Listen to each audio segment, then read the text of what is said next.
Hi, everybody. Welcome to the final webinar in this series on responsible prosecution. My name is Jennifer Doliak. I'm an economics professor at Texas A&M and a senior fellow at the Niskanen Center, which is hosting these conversations. The goal of this series is to bring evidence to the often heated policy conversation on the role of prosecutors in the criminal justice system, as well as the effects of various policy reforms targeting prosecutors' behavior. So our focus here is on research evidence that measures the causal effects of prosecutors and related policy reforms. That is, research that distinguishes correlation from causation. We have a fantastic lineup, yet again, of top scholars who are going to share their work with you in short presentations with an emphasis on the policy implications. They've got 10 minutes each, and first up is Paul Heaton. Paul, the floor is yours.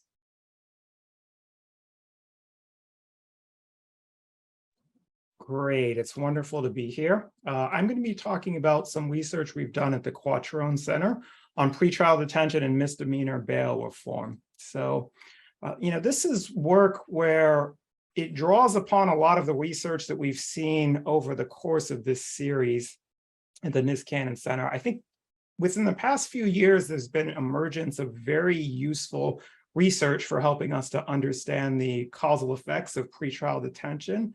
Might I suggest that this body of research is particularly informative for three reasons. First of all, instead of just looking at anecdotes of individual cases, it looks at detailed administrative data that often covers tens or even hundreds of thousands of cases.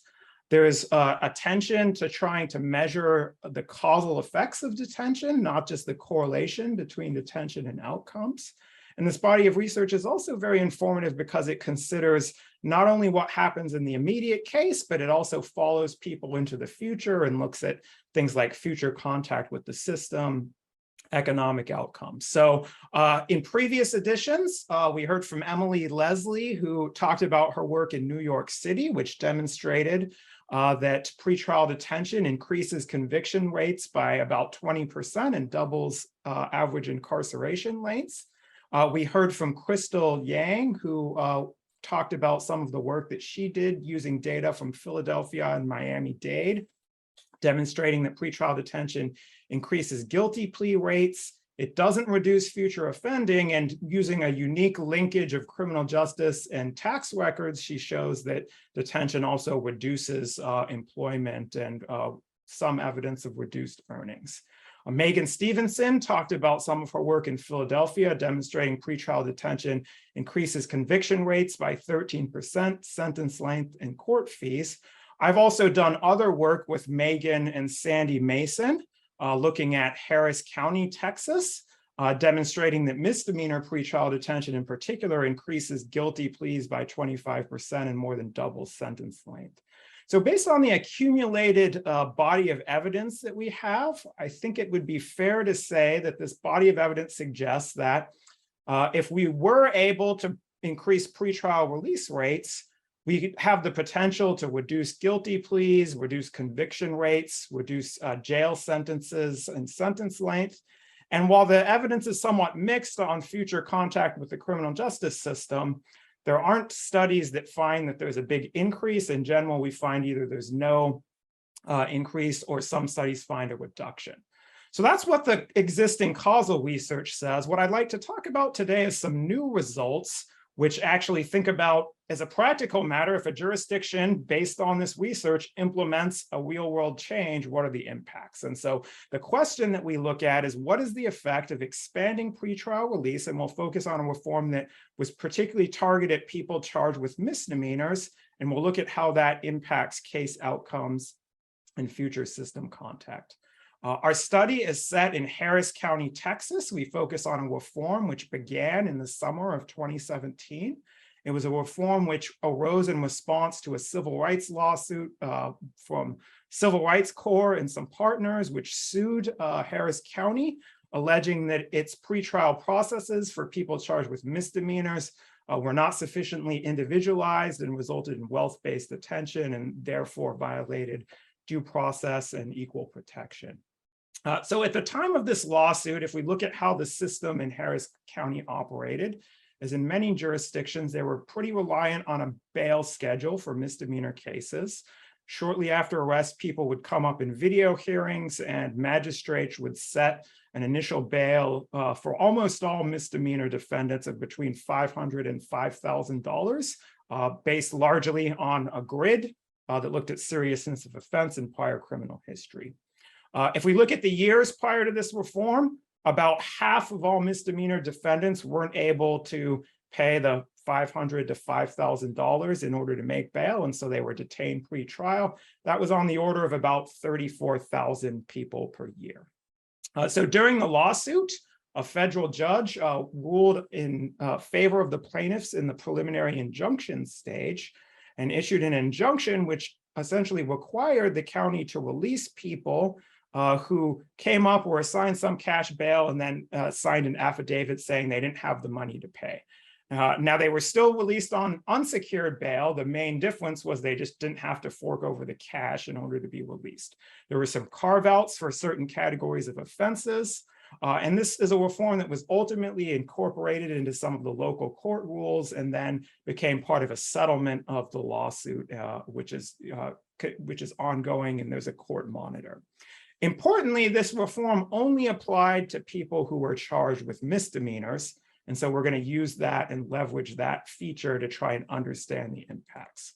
So to study the reform, we worked with the Harris County Office of Justice and Safety. They were able to pull together data from a variety of county agencies, the police, sheriff, pretrial services, courts. And so the results that I'll show you are based upon a data set which we continue to update and which includes cases from 2015 to the present, a total of about over 500,000 cases. A lot of our analysis is going to be focused on cases that occurred around the time of the reform in 2017. So just to give you an idea of how it is we measure the impact of the reform, let me just show you some basic data. So here what we're looking at is the fraction of people who get released within 24 hours of their initial booking. The gold line is people charged with misdemeanors. And the blue dots are weekly averages for people who are charged with state jail felonies, which in Texas is a category of felony, which is punishable by up to 2 years in custody. So it's probably the most comparable category to misdemeanors. So what we see is that because of this injunction, there's a very abrupt increase in the pretrial release rate. We are releasing about 54% prior to the injunction, and that jumps up to about 70% afterwards. We use the folks charged with state jail felonies as a comparison group because they didn't have a comparable shift in release rates. Now, I mentioned that the prior research suggests that one thing we might expect is that if you release more people, that has an impact on conviction rates. If we look at the raw data and we see this comparison, indeed what we see is whereas the felony and misdemeanor defendants, if we look at their conviction rates, they run about in parallel beforehand. There seems to be an abrupt shift at about the time of the injunction where conviction rates for those charged with misdemeanors decrease. And so this provides some evidence, and this is the sort of variation that we're going to use to try and measure the impacts of this reform. Now, some people have claimed that one of the things that happens when you release more people is that they're going to commit more crime. And so we could look at similar raw data and count up the number of new cases, for example, that individuals accrue based on the timing of whether they were exposed to this injunction. And when we do that, we don't see the sort of evidence you'd expect if there's a criminogenic impact, as some people have claimed, right? I think what you'd expect to see if releasing more people increases crime is some sort of a jump beginning right here. But in fact, we see fairly stable patterns, and compared to the comparison group, if anything, which seems to be rising, if anything, this might represent a decrease. So we formalize that using regression modeling. We control for hundreds of contextual factors. We try and do a lot of robustness checks and things that you've heard about. Let me just talk, though, about some of our key findings and conclusions. First of all, our analysis demonstrates that this misdemeanor pretrial reform produced more lenient outcomes and reduced Harris County's fiscal and human costs of its system. So based on our prior research, we'd expect things like fewer guilty pleas and lower conviction rates. I think the guilty pleas are a particularly important outcome here because our past research shows that in these low-level misdemeanor cases, one thing that pretrial detention can do is create perverse incentives for people who would otherwise maintain their innocence to plead guilty, because that allows you to actually get out of custody sooner. We see plea weights fell by 15%. About 9% of defendants avoided conviction as a result of this reform. Sentence lengths fell by 15%. Now, people who are concerned about pretrial reforms of this type point to two major concerns. Some people say, well, hey, if we let people out, they're not going to show up for court. We're not going to be able to ultimately resolve their cases, and they won't be held accountable. There's different ways of measuring that, but in our data, probably the best available measure is just to look and see how many of these cases are we ultimately able to record a disposition, right? Are we not able to resolve the cases? Are they outstanding, or can we eventually, dismiss them or convict the person or do whatever? We did observe a measurable and statistically significant increase in the rate of non-resolution, but it was quite small. Without pretrial reform, about 99% of these cases ultimately resolved. That drops to about 98% after. Our best estimate suggests of the people released early, and we estimate that there were tens of thousands of people impacted by this change. Of those folks released early, maybe about on the order of 7% ultimately avoided case resolution. So that's not nothing, but I think it's on par with what one might see in other systems, pretrial systems that are viewed as being fairly well functioning. So the other big concern is that, again, that if we release people, that's going to fuel a spike in crime. And there, again, we just don't see evidence consistent of that. If we look out 1 year after the initial case, no statistically significant change. If we actually look out 3 years, we see a decrease in crime, about 6% fewer new cases filed against those who were exposed to the injunction. We do a bunch of robustness and sensitivity checks. And what we see is that the basic finding that there was no increase in crime is very robust. And so, again, I think for those who are concerned about that, it suggests that there may be ways that we can, using the research, liberalize pretrial detention in a way that doesn't harm public safety. So what are the key takeaways? I think the research that we've heard about across this series suggests that detaining people, particularly those charged with low-level crimes, has a number of drawbacks. It can distort the guilt-innocence determination. It generates significant human and fiscal costs. It doesn't necessarily enhance public safety. And this reform in Harris County, which liberalized pretrial release for a defined subset of people charged with misdemeanors, provides an example of the sort of reform one can consider. Here, the data and the evidence seem to suggest that it yielded important community benefits while also preserving accountability and public safety. If you're interested in the full study, here's a link. Thank you very much. And a QR code, very fancy. Okay, next up is Orluz.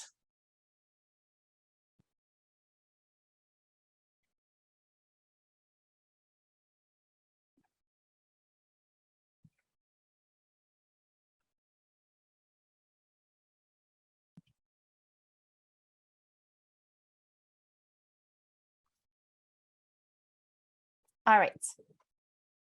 Great. So today I wanted to tell you about some research that I've done and then open up the broader discussion about how behavioral science can help with criminal justice reform. So when we think about the criminal justice policies that they have, a key driver is really to try to increase deterrence so that people do not want to commit crimes. And so our policies look like longer jail or prison sentences, the use of fines and financial penalties, or increasing the likelihood that a person would be arrested through more policing. Now I'm going to turn to what policies we typically use to address the issue of defendants showing up to court for their court dates. And so our current policies are really aimed at deterring failures to appear in court. So for example, if a person does not show up to court, an arrest warrant will be issued, Or as I spoke about a couple of weeks ago, cash bail is used to put a financial tag to a person missing their court date. But these policies only work if people are making an active decision to miss their court dates. And so in some research, we decided to question this and ask if interventions aimed at addressing inattention could also be effective in reducing failures to appear in court. So we tested two policies.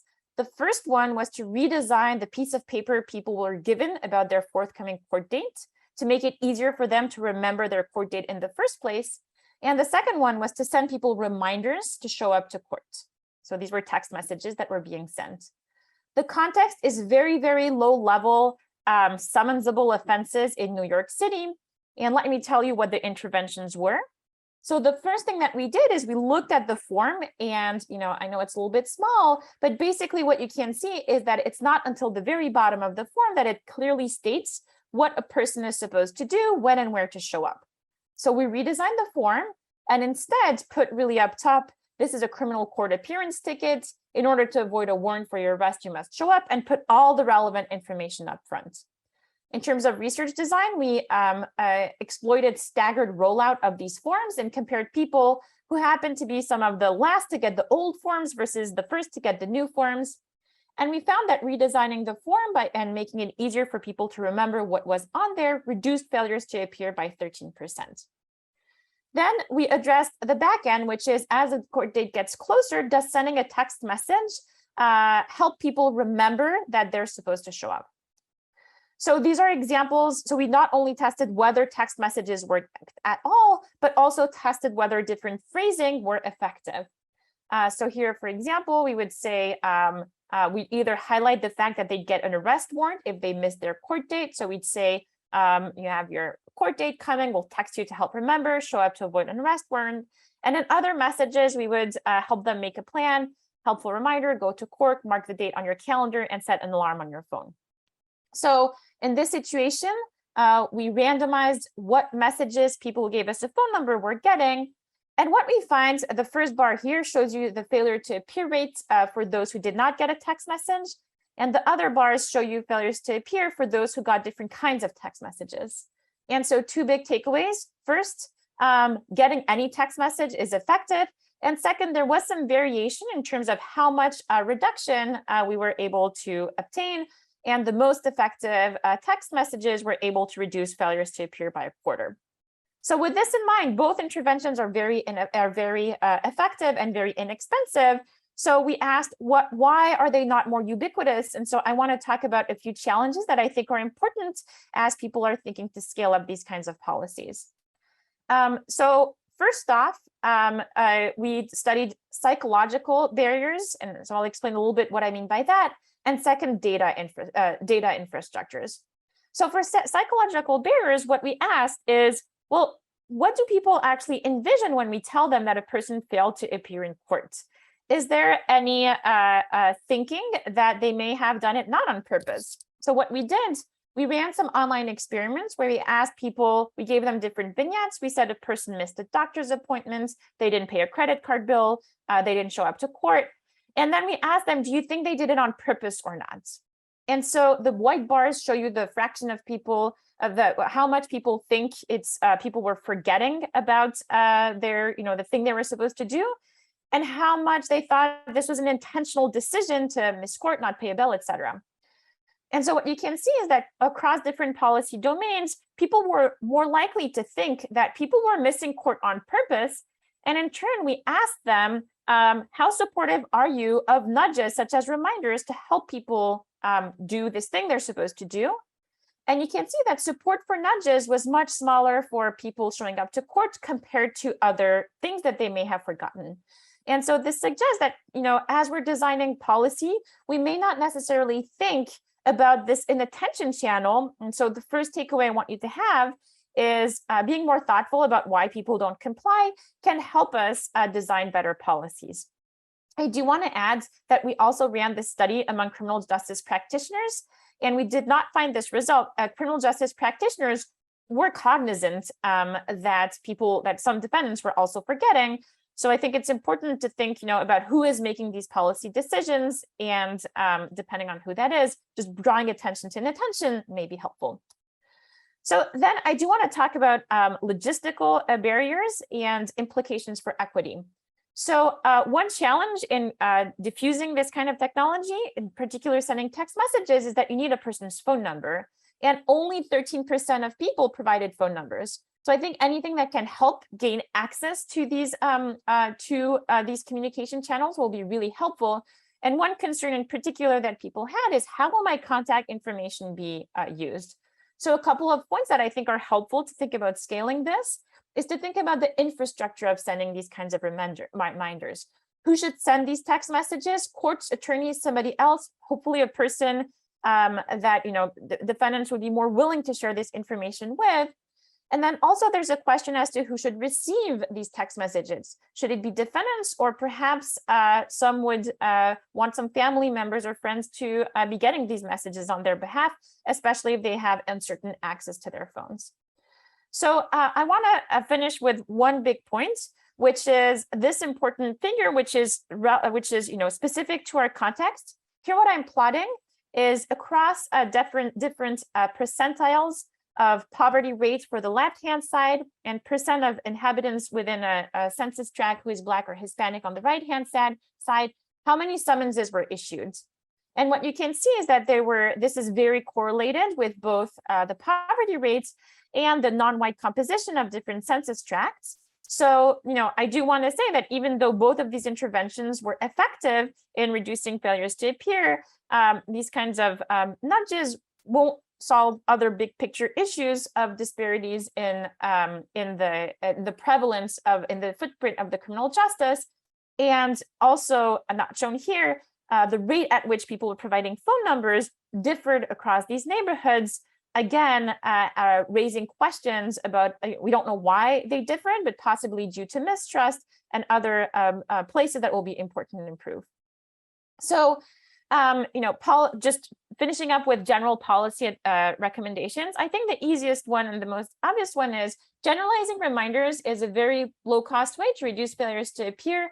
This is other studies such as that by Manuel and Ho have replicated our results.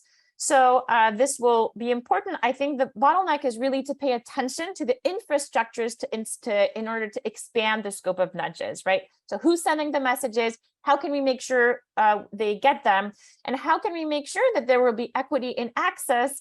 And so recent work is asking whether people who are in situations of homelessness, for example, may not be able to receive these messages, thus increasing disparities.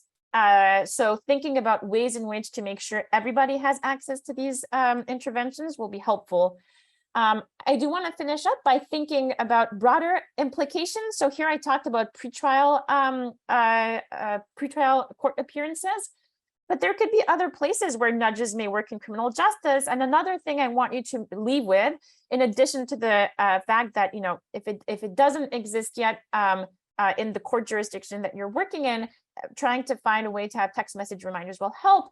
There are other places where these kinds of nudges, paying attention to different reasons why people don't comply, could help with criminal justice reform. So things like, why don't people show up to their probation hearings? Or what are other barriers that they may face in complying with court orders? All of this are other places where going beyond, we need more deterrence, could be helpful. And finalizing, I do want to state again that while underutilized, and I think there's a lot of promises in nudges in criminal justice, they probably won't be sufficient to address larger structural disparities in the penal system. But again, even if they don't fix anything, they're low cost, they don't fix everything, they're low cost and worth expanding beyond what is currently done. Great, thank you very much. Okay, I am up next. So we're going to, my own screen sharing abilities are being put to the test here.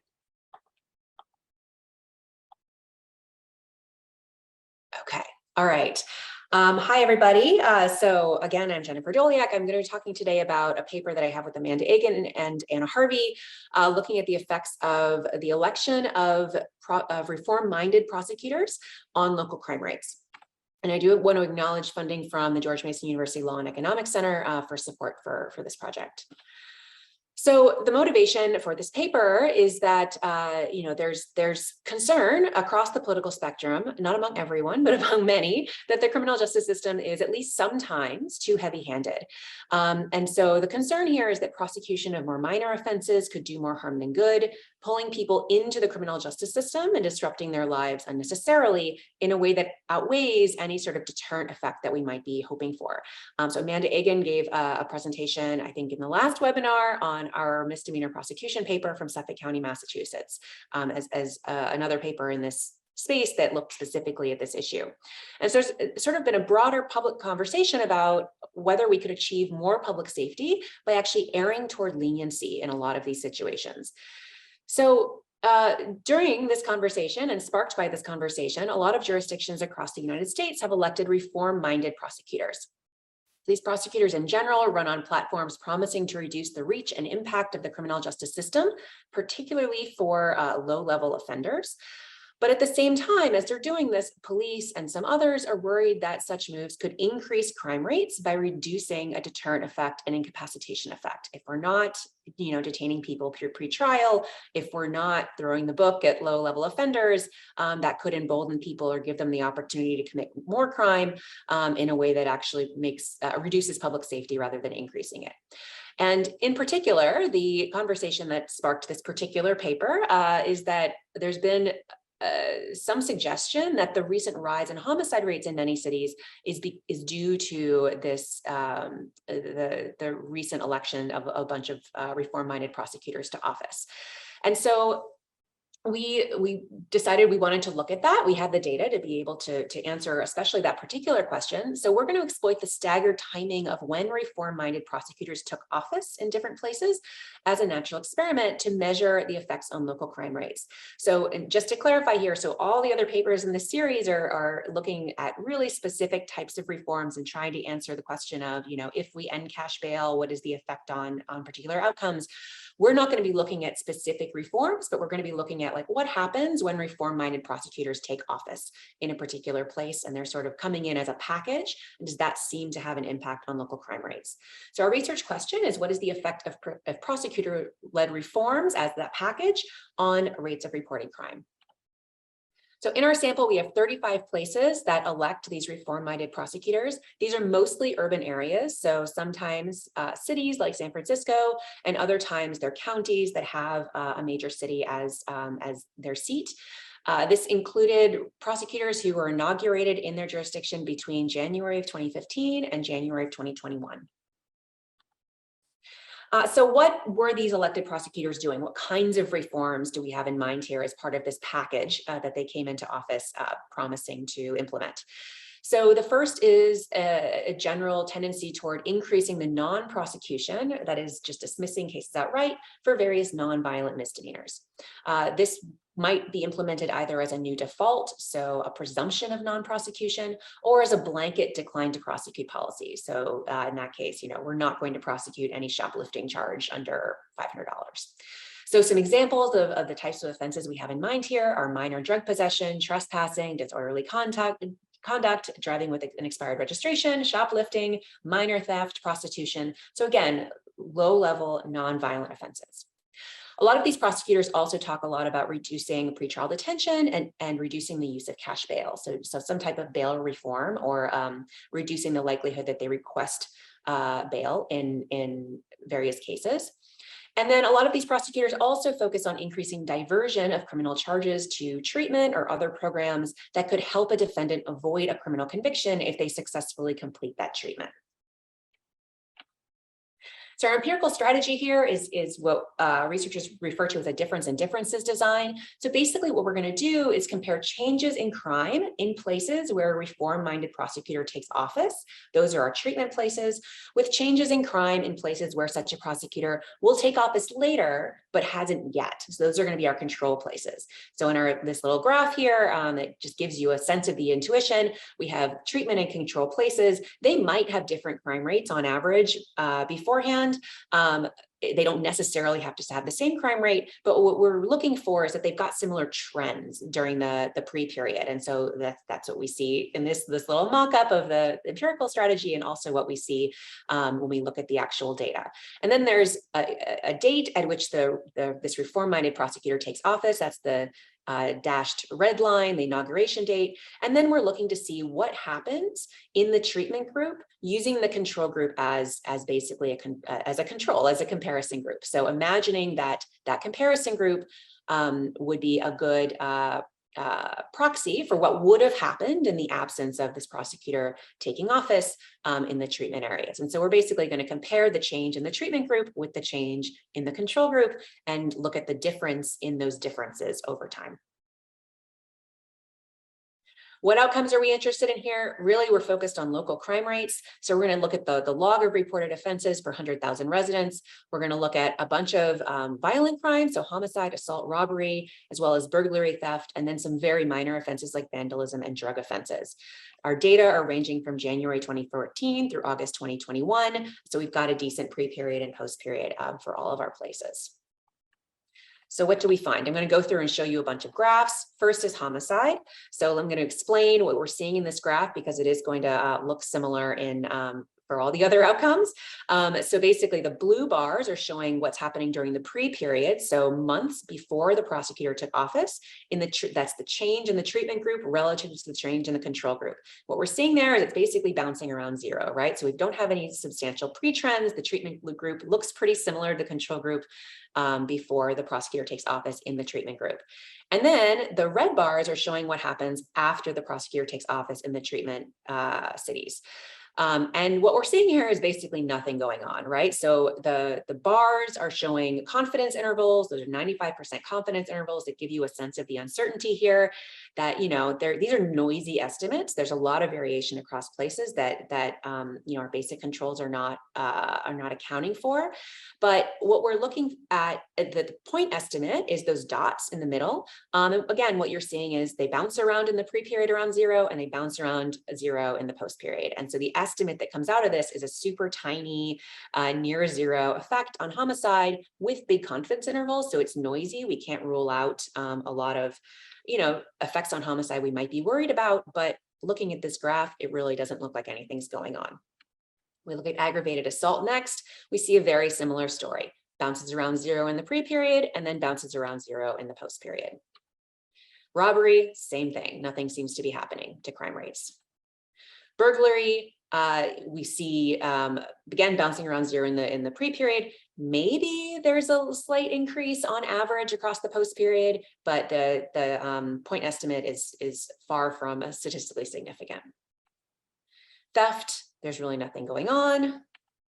Vandalism, we get to these more minor offenses. The first place it kind of looks like maybe after about a year, it looks like maybe there might be something increasing, although a year out, you know, a lot of things could be changing. So it's tough to really know for sure that we can attribute that to the prosecutor. But you do start to see, like, maybe a year out, we start to see a slight increase in vandalism. And then it's a little bit more apparent when we look at drug offenses. Again, these are like super minor offenses taking place. We start to see maybe a change. It's again super noisy, not statistically significant, only quite a while after these prosecutors take office. So what are we learning from this so far? I do want to say up front that, you know, these results, the effects on crime rates, don't necessarily tell us if these prosecutorial reforms are good or bad policy. There are a lot of reasons we might want to make these reforms. Lots of values that are coming into play in the policy conversation. But to the extent that the real world effects of these policies on crime are an issue that people care about, we hope that the results of this research will inform that conversation. So far, we're not finding any statistically significant effects, although the estimates are very noisy at this point. I think the main takeaway certainly is that there's no evidence of increases in violent crime like homicide, which has been spurring a lot of this conversation. We've been seeing increases in homicide in a bunch of different cities. People have been claiming that the election of these prosecutors is driving that. we are seeing no evidence that that's happening. That those are the types of crimes where it's most clear that there really doesn't seem to be anything going on in places with and without these reform-minded prosecutors. We see maybe possible increases in more minor offenses like drug possession over time. That's something we're certainly going to be keeping an eye on as a research team. Something that comes up a lot when we present this around is an important caveat. If people stop reporting crime to police because they think it won't be prosecuted, or police stop arresting people for crime because they think it won't be prosecuted, this could bias the estimates downward. That's really only going to be relevant for these low-level offenses like vandalism and drug offenses. It's very unlikely to affect things like homicide or robbery or burglary because there hasn't been any change in how those offenses are handled. The prosecution of that would go forward. So also stay tuned. We are very close to releasing new results. We didn't quite have them ready in time for this presentation, but we're adding a bunch more cities and we'll have revised estimates soon. And I will look forward to sharing those with you all at some other point. And you should feel free to email me with any questions. Thanks. Okay, next up is Ashna Arora.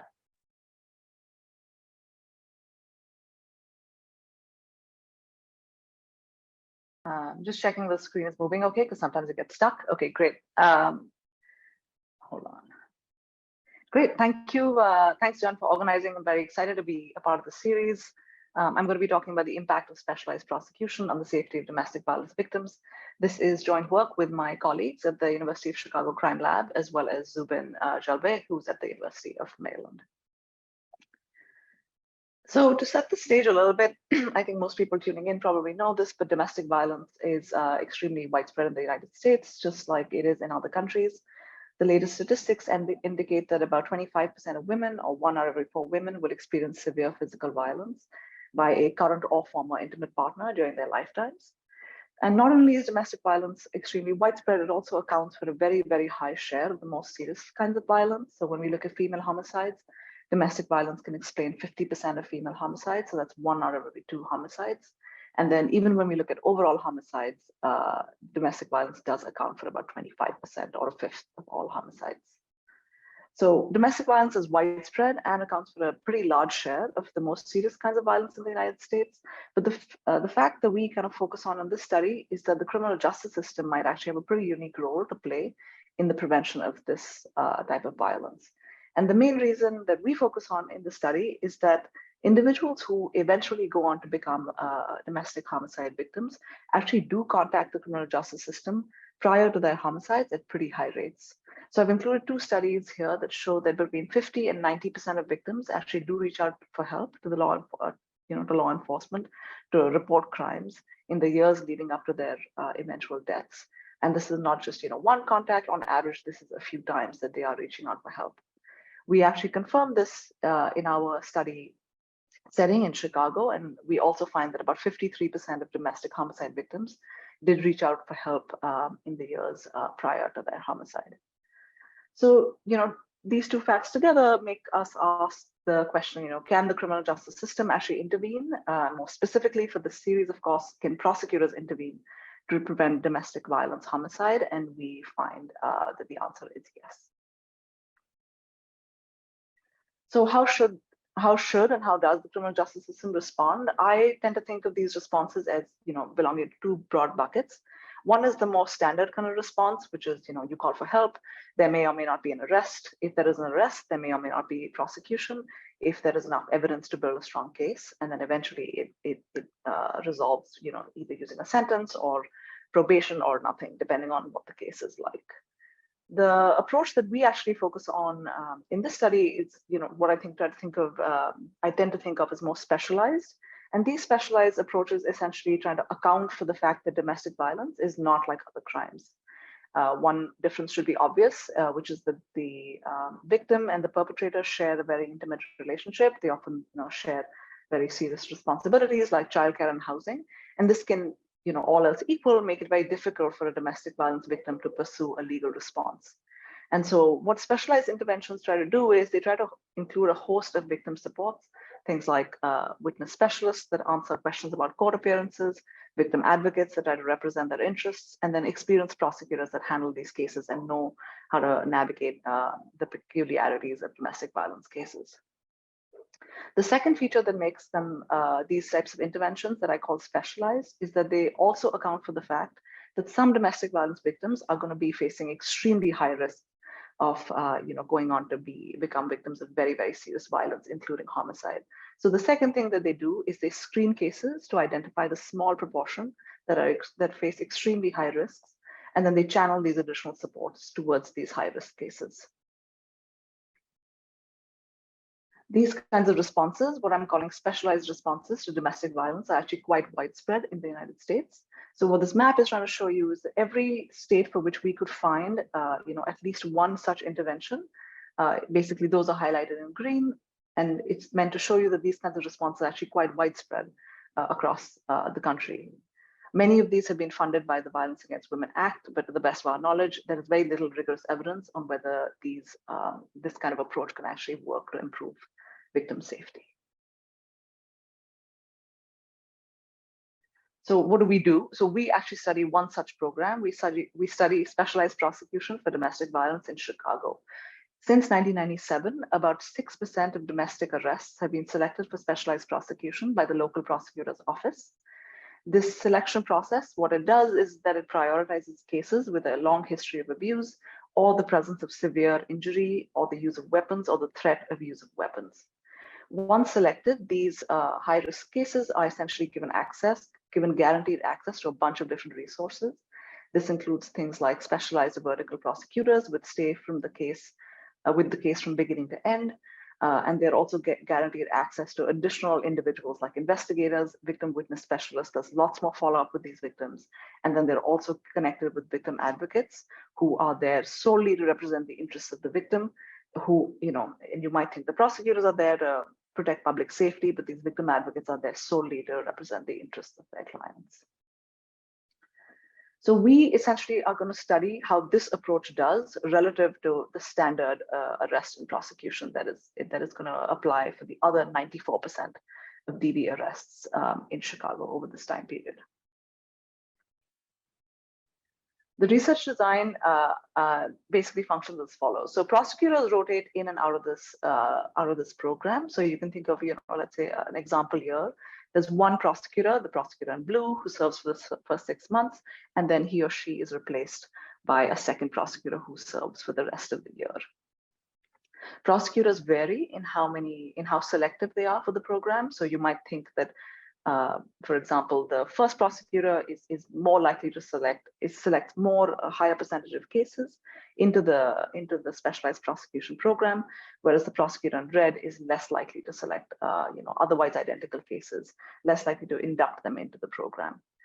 And we're able to verify in the paper that these cases are otherwise identical. So very, very similar in terms of victim characteristics, case characteristics, offender characteristics. And so we're pretty confident that the only difference between the blue cases and the red cases is that the blue cases are actually more likely to be included in the specialized prosecution program.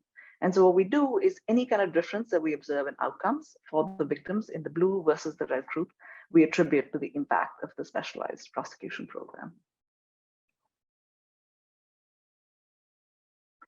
Okay, so what do we find? So our main finding is that this approach, specialized prosecution, actually is able to lower domestic violence homicide risk. And we find that the effect is characterized by the fact that it's immediate. So it begins soon after individuals are inducted into the program. It's substantive, it's not a small effect, and it persists for several years. So it's a long-term effect. It's not a short-term effect that gets kind of offset in the long term. To walk you through this graph, what we do is we plot the estimated impact on homicide in 30-day increments. So you can see here, the first dot is essentially what happens 30 days after induction to the program, 60 days, 90 days, all the way out until the end of 5 years. So when we say the effect is immediate, we mean that you can see this reduction starting to take place shortly after induction into the program. It's substantive. There is around a 10 percentage point reduction in homicide. Essentially, this program is targeted towards those at very high risk. And so this, this meaningful reduction in homicide makes sense because it's a very high risk group. And then, like very positively, this effect does not seem to dissipate over time. So you can see that the reduction happens over the course of a year, year and a half, and then it largely persists when we look out over 5 years. So what are the takeaways for practitioners, policymakers, prosecutors? So we think of there are three main takeaways. One is that prosecutors can actually serve as a very, very effective touch point for victim engagement and services. So not only can they offer legal resources, they can also connect individuals with services. The second is that the kind of intervention that I'm describing does involve increased investment, increased cost, but this research should show you that it's actually extremely cost effective because it's being targeted towards individuals at very high risk. And if there is a reduction in homicide, it's easily going to offset the additional costs. And thirdly, for individuals outside of prosecutors' offices, just jurisdictions grappling with domestic violence homicide should consider specialized interventions at the prosecution stage if they are not already doing so. Okay, that's the end of my talk. Great, thank you, Ashna. And closing us out today is Panka Benchik. Panka, the floor is yours. Oh, you are muted. Hi, everyone. It is such a pleasure to be closing out this four-part series with a talk focusing on the intersection of the criminal justice system and drug use. This is co-authored work with Ashna Arora, who we just saw at the University of Chicago, and I'm Panka Benchik from Vanderbilt and recently at Chicago. So opioid overdoses are a significant cause of death, with last year there being over 100,000 individuals who died from an overdose nationally. Chicago is very similar. Chicago is grappling with an opioid epidemic with nearly 2,000 deaths last year. And just to put this in perspective, even in a city that is experiences higher violence levels than most places in the US, this number is higher than gun-related homicides or traffic crashes. And this challenge is reflected in an increased investment in access to substance use treatment. Illinois received more than double the funding in the last 5 years than it used to, yet treatment is underutilized. So how do we maximize the reach of these services? And the approach we are hoping to explore today is referrals by law enforcement. So policy-assisted diversion. There's a growing consensus that criminalization and heavy penalties for drug use do not discourage long-term use. And on the one hand, we know that police officers are the arm of the public sector that interfaces very often with those who use illegal drugs. And on the other, this consensus has been leading approaches that are alternatives to prosecution, like diversion. So we take both of these arguments and blend the benefits of them and explore a program that utilizes police officers to identify the beneficiaries of substance use treatments, but then diverts them away from the criminal justice system and towards treatment. Chicago's narcotics arrest diversion program emerged as a response to the opioid epidemic in Chicago. It initially started in District 11 and then spread across the city. Today, it is the largest drug diversion program in the United States. And for policy context, nearly 600 police departments across the country signed up to or already started running a form of drug diversion. However, robust evidence on this program's effectiveness is lacking. So we are really in a policy setting where the policy itself is spreading very rapidly. And at the same time, we don't have robust evidence on whether these policies are working and how they are working. So we are contributing to this piece with our study. So how does the Chicago Police Department's diversion process work? First, an individual is arrested with drug possession. They are taken to the police department because this is the place where the officer can evaluate whether the person can take part in the diversion program. The officer checks whether the person is eligible, and I'll talk just in a little bit to what makes someone eligible, but for the moment, let's assume that they are eligible. And if they consent to diversion, the individual is taken to a substance use treatment provider's room in the police department. So this is a crucial piece of this policy, that there are substance use treatment providers sitting in the police station. They have a designated room, and when someone is eligible, they're immediately connected with the substance use treatment provider in a warm handoff fashion. In this setting, the individual is screened by the professional, and they are offered personalized substance use treatment setting, giving them offerings that are just the right for where they are currently. And after this conversation, the person is released without charge and they leave the police station. So the person's criminal justice engagement entirely ends at this point. The criminal justice system does not follow them in any way.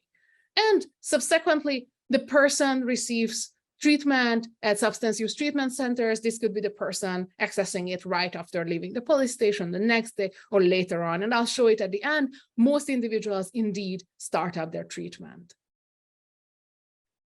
The research design for this study uses 3 pieces that vary and allow us to identify a causal effect. The first is that we're comparing areas with and without the program. So this is the spatial angle. The second is that we are comparing the time before the program was running to after the program started. And especially in today's talk, I'm going to focus on the initial area where the program was running for time reasons. This is District 11. And then the third angle is comparing individuals who are eligible versus those who are not eligible for the diversion. Ultimately, what makes up what we would call a difference in differences design. And what makes someone eligible is determined by departmental policy. These include the weight of the drug. This is a policy that's intended for users rather than sellers, the person's past conviction patterns, and current co-occurring charges, among others. So what do we find? We find that those who are eligible for the diversion program are less likely to be rearrested subsequently. This is true for crimes in general, and it's also true for specific drug crimes, violent crimes, and other crimes. On average, eligible individuals are less likely to be rearrested for a crime by about 17%. So this is a really substantial drop. I'm going to spend the final bit of this talk thinking about why we find that this program is successful. And when we think about this program, there are 2 elements to the program. One element is that the person is released without charge, so their criminal justice engagement ends. And the other is that they are connected with counselors. There is evidence that diversion itself can be helpful for improving outcomes. But in our setting, the story is potentially slightly different because even non-eligible arrests rarely end up in prosecution. Drug offenses have been something that's been deprioritized in Cook County, where Chicago sits for prosecution for a couple of years now. And then we also find that our results are stronger for those with prior drug arrests. So it doesn't seem to be the story that these are first instances of interactions with the criminal justice system, but rather that something else, the second piece of the program that is doing the work here, that is making this so successful, and that is substance use treatment. So I pulled out a couple of stats that I think illuminate this. The first is that the average age at diversion is identical to the average age of those who overdose in Chicago. So the program is really successful at reaching and supporting those who are at the highest risk of overdosing. 9 out of 10 individuals meet the medically diagnosed criteria for a substance use disorder. So this is a group, it's not a group who would be occasional users, but these are individuals who have a substance use disorder. And we see with the treatment, engagement, and linkage effectiveness that 79% of the individuals who are diverted start the treatment, and over half are still in treatment a month later. Taking all of this, our results are consistent with other research that shows that access to mental health care can reduce crime. And it really seems to us that it is the substance use treatment engagement piece that is especially strong in driving these effects. So let me summarize looking at some policy takeaways. So we studied the largest drug diversion program in the US, which connects arrested individuals with substance use treatment. We see that it successfully reaches those with substance use disorders. It reduces the probability of rearrest, and the likely mechanism is through the substance use treatment. So how prosecutors might use these findings? Criminal justice system actors, especially those in jurisdictions with high concentrations of drug arrests and overdoses, can run very effective diversion programs. This evidence shows that. prosecutors can also serve as a really valuable touch point for warm handoffs to social service providers. And we see that that's a really important piece here. And finally, in one way in which this result has already been used is that the Mayor's Office of Chicago has recently opted to expand the eligibility of the program, making more individuals eligible for it based on these results. Thank you very much. I'm going to stop there. Thank you for being here and listening. Great, thank you, Panka, and thank you to everybody for your great presentations and for staying on time. For those of you who've been joining us, thanks for listening in. You can find videos of all of the webinars on the Niskanen website where you registered, and follow Niskanen's criminal justice work for good posts in the future. Thanks, everybody, and hopefully I will see you soon.